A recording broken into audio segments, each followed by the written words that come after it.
Song that I love so well, Foggy Road. This first appeared on the very first Burning Spear album, Rockin' Time, and then it was re-recorded some years later for another album called Hail, H-I-M, and Hail Him, Winston Rodney, one of my favorite reggae artists and just artists of all time. fantastic vocalist and a great songwriter, just genius. And anyway, I'm Gary Lucas. I'm here in our little West Village abode. Caroline is manning the controls with the camera. Now you can move the camera a little bit, Caroline, if you want to. I want to show off another backdrop courtesy of my friend Robert Munn. And this is a 3D rendering of the Disraeli Gears album cover using the lenticular process, which is a sight of beauty, a thing of beauty to behold, because as you move around it, it's like Ginger Baker, Jack Bruce, and Eric Clapton winking at you and changing position. It's really something else. And so you should contact Robert if you're at all interested, because these make fantastic frameable items and gifts for people. He's at www.depthography.com. I'll write the address later when we're over and done with here today. But anyway, thank you for coming. It's like so damn hot in New York. It feels like about 100 degrees outside. And Caroline and I were just out for a nice, cool iced coffee, so if you don't mind. I'm going to take a sip. So here we are at about like the 65th of my pandemic solo concerts. I'm here every Tuesday, Thursday, and Saturday at 3 p.m. in New York. That's Eastern Daylight Time. It would be 8 p.m.-ish, a little bit after in the UK right now, and 9 p.m. on the continent, and 5 a.m. down under. And I hope my friend Pippa Casey is watching in Sydney, and that all you people watching are safe. The news is kind of alarming today in a quick scan of the articles about the virus, insofar as cases are spiking anew all over the world, such as Northern England and in Melbourne, Australia, and places that were thought to be impervious to the virus in Northern California, for instance. A county that showed no cases now has a case. So I would just urge everybody to continue to wear those masks and wash your hands and social distance. This seems an impossibility among certain sector of denizens of the West Village. What can I say? We don't go out all that much, frankly, and we did go to a restaurant the other day, which I posted about. A must to avoid, enough said. You can scroll down and see it on the timeline here. But, all right, well, I got a standing here before I get into the seated mode. I want to give a special shout out and thanks to these folks. Eamon Byrne. Eamon, man, thanks a lot. I take it you're Irish with a name like that, I hope. You're well. Thank you. Willie Carroll, my old friend and the editor of a great Rolling Stones fanzine called Stone Age. Willie sent a little love, and he wrote, "Hi Gary, sorry I've been meaning to do this sooner, but I was waiting for payday today. Wishing you and yours well on this very strange time. We'll be in touch." Willie, I wrote a whole account of seeing the Stones in 1965 for Stone Age, and he's a great guy. He came to some shows I did at the Royal Festival Hall, I think the last time, in the Purcell Room. Olaf Janssen, again, a multiple contributor. Thanks so much. I hope you are well in Scandinavia. Leslie David Bott. That's some name. I love that. Thank you for a great evening stream, David. And thank you, David, for watching and supporting. Mark Green, who's a guitar student of mine and an all-around great guy. Thanks, Gary, for today's session. And last but not least, Kevin Cook.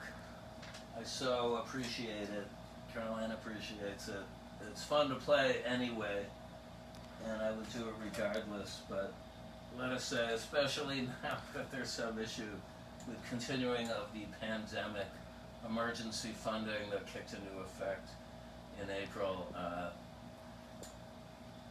it's well appreciated. What can I say? So I'm going to move now to the seated position, and I'm going to play acoustic. And I want to dedicate the last number, Foggy Road, and this new number I'm about to play, I'm going to play it standing, okay, to my webmaster, Tanya Weeman, who's been so helpful for years and years and years has stood by me through thick and thin in updating and doing very cool new pages on the website. Please visit www.garylucas.com. She just reorganized the merch section and got it functioning, and there's a lot of cool stuff which I won't elaborate on, but check it out, because pretty much everything I've ever put out is there in one form or another. And my book, my first book, I should say, Touched by Grace, some DVDs too, and we're making more. So anyway, Tanya I met at the Mercury Lounge. Gods and Monsters, my band, was kind of the house band there about a week after they opened up, and thanks to Nicholas Hill, because he told me about them, and they were glad to book me continuously over a couple of years. And this song stems from that period, and it's called Evangeline.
Title of a solo acoustic album that came out about 95, 96.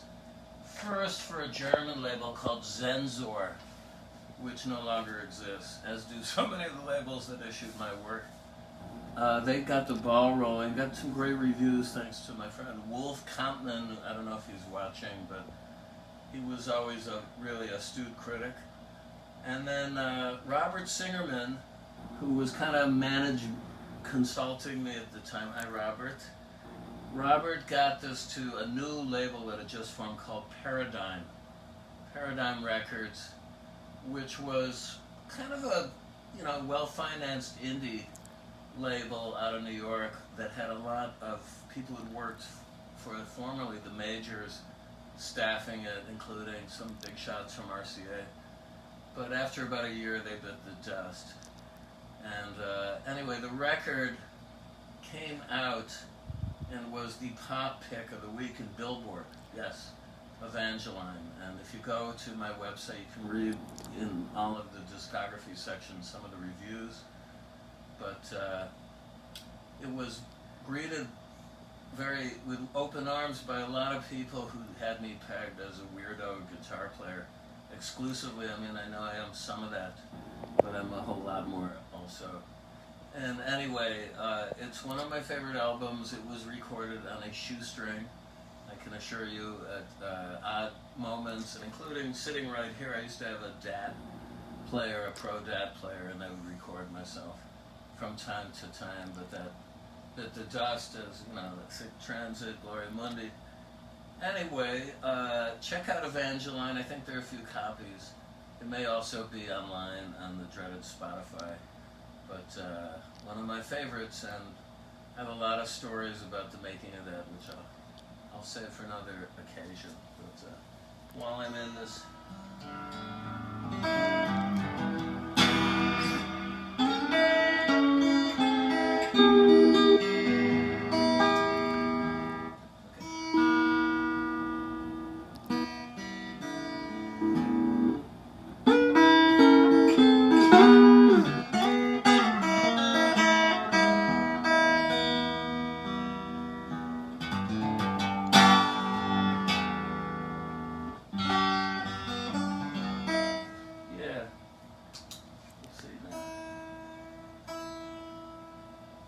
do some acoustic number for you. Let's see.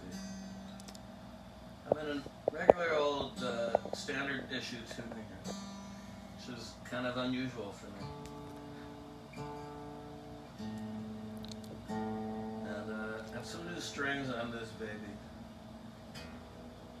because it was slipping and sliding, but it still might be.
To electric.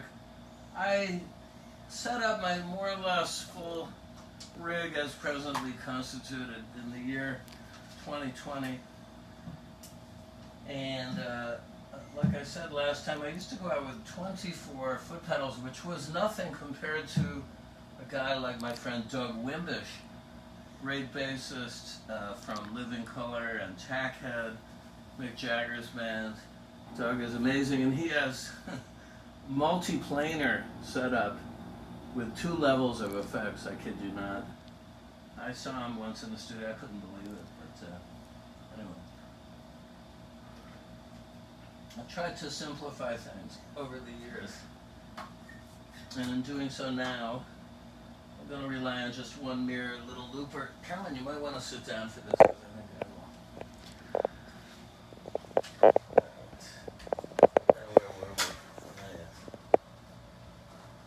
I don't even have the AB box set up. I'm nothing like slick, but I try. And anyway, now I had some complaints about audio. I know it might be a little dodgy, especially with the air conditioning going, but otherwise I would be melting up here. And I've ordered a special mic on the say-so of Jason Candler, who's been my tech guy for years, audio-wise. Great guy, great sax player, great all-around musician, and really a whiz with audio engineering and editing of tracks and digital leisure domain. So maybe this mic is going to improve the situation. I don't know, but I'm giving it a shot.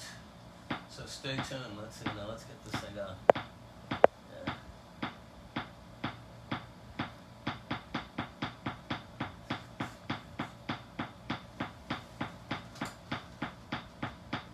This is one of those old electro-harmonic 16-second delays.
Suicides, Ghost Rider.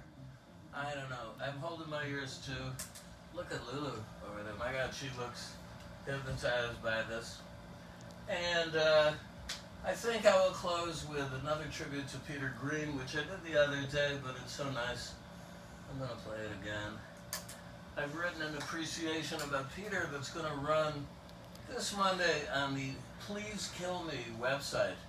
I'll post it, but check them out anyway, because they run tons of cool journalism about stuff that normally doesn't get covered by most of the music websites these days. Definitely, it's for more recherche tastes, let's say. Pardon my French. And, okay, I'm going to try a little albatross here for you. And we'll slow it down. And tune up. But thanks everybody for tuning in. I love to have you visit me, especially on Saturday afternoons, because things are so, let's say, in medias res, in interesting times. We're all in the midst of things. I don't know what's going to happen. Nobody really does, do you? I'd be interested to hear your thoughts if you do. Maybe a demon will come and visit you in your sleep tonight and bestow his blessings. But hopefully it's all going to work out, folks, for the best. I'd like to think anyway. So.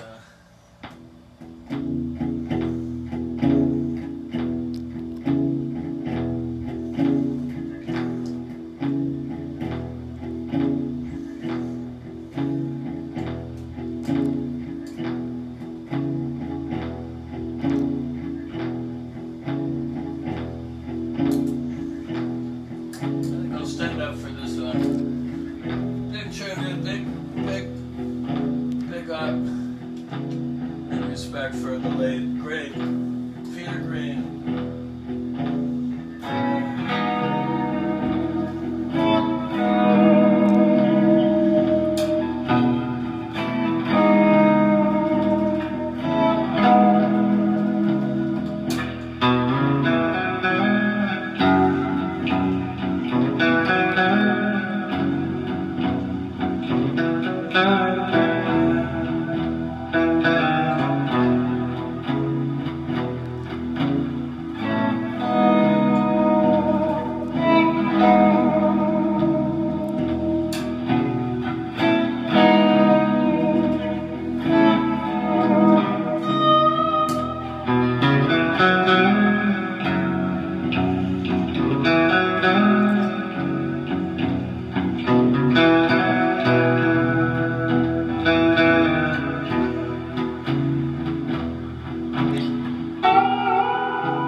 Albatross. Fresh Albatross. So great to have you come and visit us here. And thanks again for tuning in. And all I want to say is love you very much. And I'll see you on Tuesday at 3. Until then, be safe, take care, big hugs.